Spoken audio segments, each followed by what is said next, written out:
Ղուկաս 10. 72 աշակերտների առաքելությունը։ Այնուհետև Տերը նշանակեց ուրիշ 72 հոգի ևս և նրանց իրենից առաջ երկու ուղարկեց այն բոլոր քաղաքներն ու վայրերը, ուր ինքը գնալու էր։ Եվ նրանց ասաց. հունձն առատ է, իսկ մշակները սակավ։ Արդ խնդրեցեք հնձի Տիրոջը, որ մշակներ ուղարկի իր հնձի համար։ Գնացեք, ահա ուղարկում եմ ձեզ իբրև կառներ գայլերի մեջ։ Մի վերցրեք ոչ քսակ, ոչ մախախ, ոչ կոշիկներ և ճանապարհի, ոչ ոգի ողջույն մի տվեք, որ տունը մտնեք, նախ ասացեք. խաղաղություն այս տանը։ Եթե այնտեղ կա խաղաղասեր մարդ, ձեր խաղաղությունը նրա վրա կհանգչի, ապա թե ոչ, ձեզ կվերադառնա։ Նույն տանը գիշերեցեք, կերեք և խմեցեք նրանց ունեցածից, որովհետև մշակը արժանի է իր վարձին։ Տնից տուն մի տեղափոխվեք։ Որ քաղաքը որ մտնեք և ձեզ ընդունեն, կերեք, ինչ որ ձեր առաջ տնեն, և բժշկեցեք դրա մեջ եղած հիվանդներին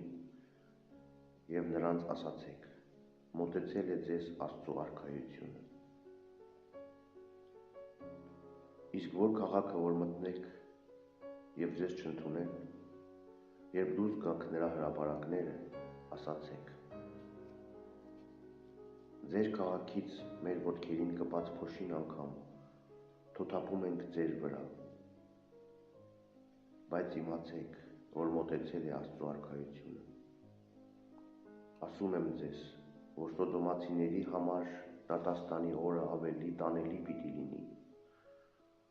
քան այն քաղաքի համար։ Վայեր չապաշխարող քաղաքներին։ Վայ քեզ Քորազին, վայ քեզ Բեթսայիդա, որովհետև եթե Տյուրոսում և Սիդոնում եղած լինեին այն զորավոր գործերը, որ կատարվեցին ձեր մեջ, արդարև վաղուց իսկ քուրձերի մեջ ու մոխրի վրա նստած ապաշխարած կլինեին։ Բայց Տիրոսի և Սիդոնի համար դատաստանի ժամանակ ավելի տանելի կլինի, քան ձեզ համար։ Եվ դու, Կափառնայում, որ մինչև երկինք ես բարձրացել, պիտի իջնես մինչև դժոխք։ Ով որ ձեզ լսում է, ինձ է լսում, և ով որ ձեզ է մերժում, ինձ է մերժում, և ով որ ինձ է մերժում, ինձ ուղարկողին է մերժում, և ով որ ինձ է լսում, լսում է նրան, ով ինձ ուղարկեց։ 72 աշակերտների վերադարձը։ 72-ը վերադարձան խնդությամբ և ասացին. Տեր, դևերն էլ են մեզ հնազանդվում քո անունով։ Եվ նրանց ասաց. տեսնում էի սատանային երկնքից ընկնելիս, ինչպես փայլակ։ Ահա ձեզ իշխանություն տվի կոխելու օձերի, կարիճների և թշնամու ամբողջ զորության վրա։ Եվ ձեզ բոլորովին չեն վնասելու, բայց մի ուրախացեք այն բանի համար, որ դևերը ձեզ հնազանդվում են, այլ ուրախացեք, որ ձեր անունները գրված են երկնքում։ Հիսուսի բերկրանքը։ Նույն ժամին Հիսուս ծնծաց Սուրբ Հոգով և ասաց. գոհություն քեզ, Հայր, Տեր երկնքի և երկրի, որ ծածկեցիր այս բանը իմաստուններից ու գիտուններից և հայտնեցիր մանուկներին։ Այո, Հայր, որովհետև այսպես հաճելի եղավ քեզ։ Ամեն ինչ ինձ տրվեց իմ Հորից, և ոչ ոք չգիտե, թե ով է Որդին, եթե ոչ Հայրը, և թե ով է հայրը, եթե ոչ որդին և նա, ում կկամենա որդին հայտնել։ Եվ դառնալով աշակերտներին առանձին ասաց. երանի այն աչքերին, որ կտեսնեն այն, ինչ դուք տեսնում եք։ Ասում եմ ձեզ, որ բազում մարգարեներ և թագավորներ կամեցան տեսնել այն, ինչ դուք տեսնում եք, բայց չտեսան, և լսել, ինչ դուք լսում եք, բայց չլսեցին։ Մեծ պատվիրանը։ Եվ ահա օրինականներից մեկը վեր կացավ, փորձում էր նրան և ասում. «Վարդապետ, ինչ պետք է անեմ, որ հավիտենական կյանքը ժառանգեմ»։ Եվ նա նրան ասաց. «Օրենքում ինչ է գրված, ինչպես ես ընթերցում»։ Սա պատասխանեց և ասաց. «Պիտի սիրես քո Տեր Աստծուն քո ամբողջ սրտով, և քո ամբողջ հոգով, և քո ամբողջ զորությամբ, և քո ամբողջ մտքով, և պիտի սիրես քո ընկերոջը,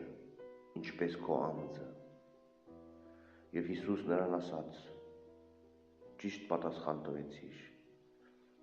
այդ արա և կփրկվես»։ Բարի Սամարացին։ Եվ նա կամենալով ինքն իրեն արդարացնել, ասաց Հիսուսին. «Իսկ ո՞վ է իմ ընկերը»։ Հիսուս պատասխանեց և ասաց.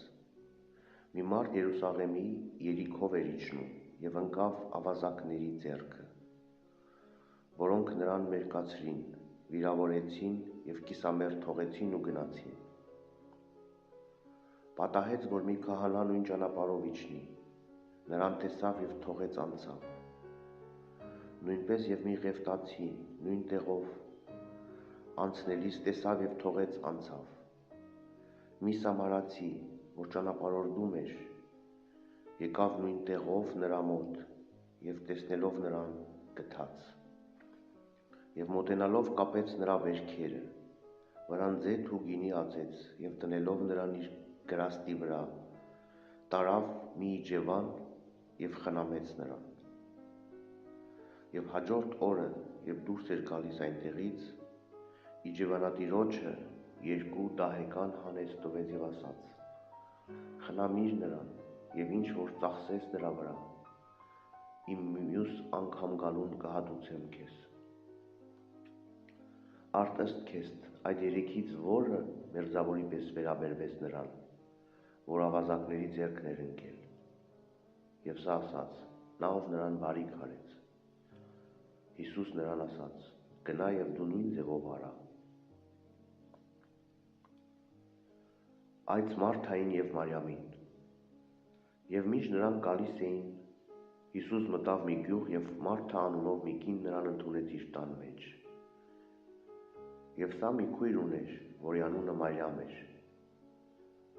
որ եկավ նստեց Տիրոջ ոտքերի առաջ և լսում էր նրա խոսքերը։ Իսկ Մարթան, որ զբաղված էր տնային շատ գործերով, եկավ կանգնեց նրա մոտ և ասաց. «Տեր, քեզ փույթ չէ, որ քույրս ինձ մենակ է թողել ծառայության գործի մեջ, արդ ասա դրան, որ օգնի ինձ»։ Հիսուս պատասխանեց ու ասաց. «Մարթա, Մարթա, դու հոգս ես անում և շատ բաներով ես զբաղված, բայց այստեղ քիչ բան է պետք։ Մարիամը ընտրել է լավ մասը, որ նրանից չպիտի վերցվի։